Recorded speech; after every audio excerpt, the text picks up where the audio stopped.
Tala Fou se whapoponga o tala mai Ausetalia le radio Samoa. A tonu wa tala whenga i tonu le 5 aso le vai aso le nei o lo malanga fuai tangata au noa masetutongi i lungo trains i le anga i ato le mamalo le tunu umo le malaiva le whawa malo i sini i le vavea na le la e tali le taunu mai whanua o le toa Samoa na ua mai ale i pole na langi na tau sini o ai. Le songa fuai le aspiradio le vaso nei le ua wha loa le Premier o New South Wales e malanga fuai tangata au noa masetutongi i so se train. E maua e fo ila le vainga na yail malaiva lele le tau na le la i le sangisangi le tunu e wha wheloa i mamomori le wha malo yalo Samoa na whina wina se ai o le tunu e wha anga tamara laka piliki wha malo le wasawai Samoa i le finals mo le ulua i taimi. Matua i whaatumuria le malaiva lele i sini le mamaru la silasi o Samoa e maise nei a inga o tamata alo ma ua atiri wha o Sofia ila ngona lo tunu ma le anganga o le Samoa moni na ua anga i mai fafo tamata alo na ua tula wele ele le waa ma wha whelo ia le talitali atu le tunu. Pailo fo le fia le li kapteni manisio sui o le au i le lango le tunu una pa au atu le malaiva lele wha atino ai fo i masina sauninga wha aftai pu e pati ai ni taunu umanuia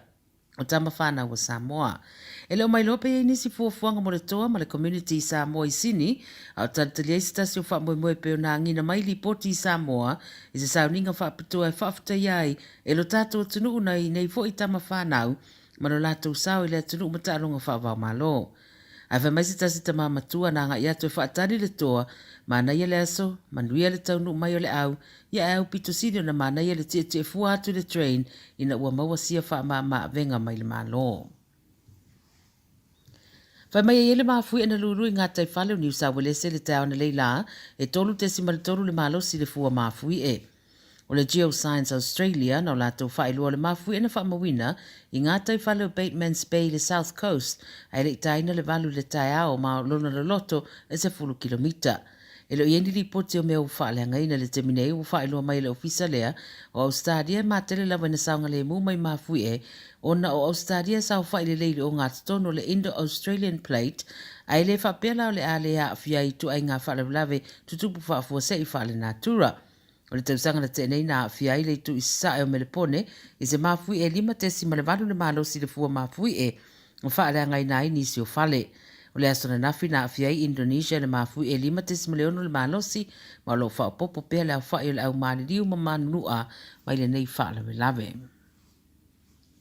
O lo tinga ina nei manu ango se tamatiti talavou na afia se bevesi na tula i mai le wha iunga le vaiaso le wha i tua Castle Hill i le tu i matu o Sini. O lo whaia nei so ngā leo mata sanga ina nisi si la fia ni whamtalanga le whalawalawale nei e whapena wala wane ei le whasosoa ni whawawave se no fuanga o le Fred Carterson Reserve i Castle Hill po le lata le toru le aulia la sana tenei ma mawatu i eile tamatiti se furu ni matausanga wa tui le tangata se iturou.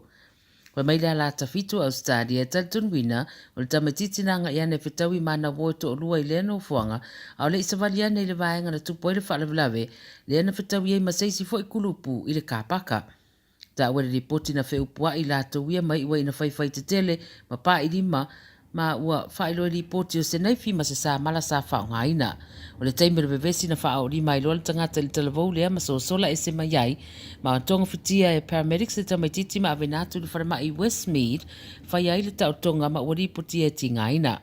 Sa anoi le minister leo Paul Toole e le whaatangaina lava e leo to e ngā mionga whaapele community ia maolo whaia neisu e suenga.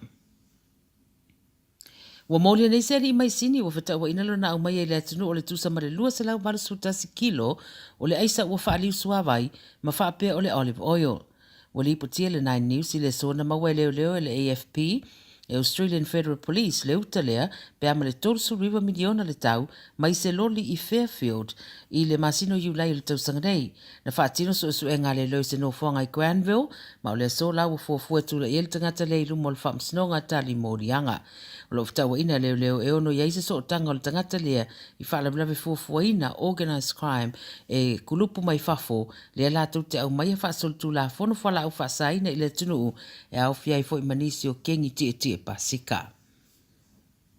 Ma le tara muli, e le tau mate wa tau mawasi na mapusanga mo nai ai ngana a fia i longa talua nei i na ua whaasolo mai le nei vai aso na ua fōra sia le malo i le so nisi whasosoani e le ngata mo i la tau whapea fo i malau whai pisi nisi.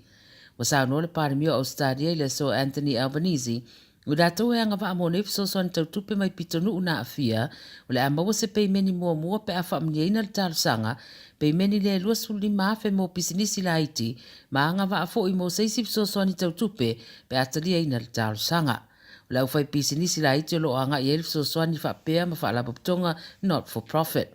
Wa fora sia fo i fisosoani mo tangata taito tasi ma ainga i le tai afeta la le tangata mo tangata matatua ma le tai faa se lau mo tamaiti. Sa no le parimio le afa o peona ngā lue whaatasi ma company insure mo ni fisosoani mo e wa fia. E o atu le 5 afe le vai ngā tupe fisosoani mo pisinisi e to e fausi ai me ua whaalea ngai na mai longa. Tala na le radio Samoa mo le nei au auli.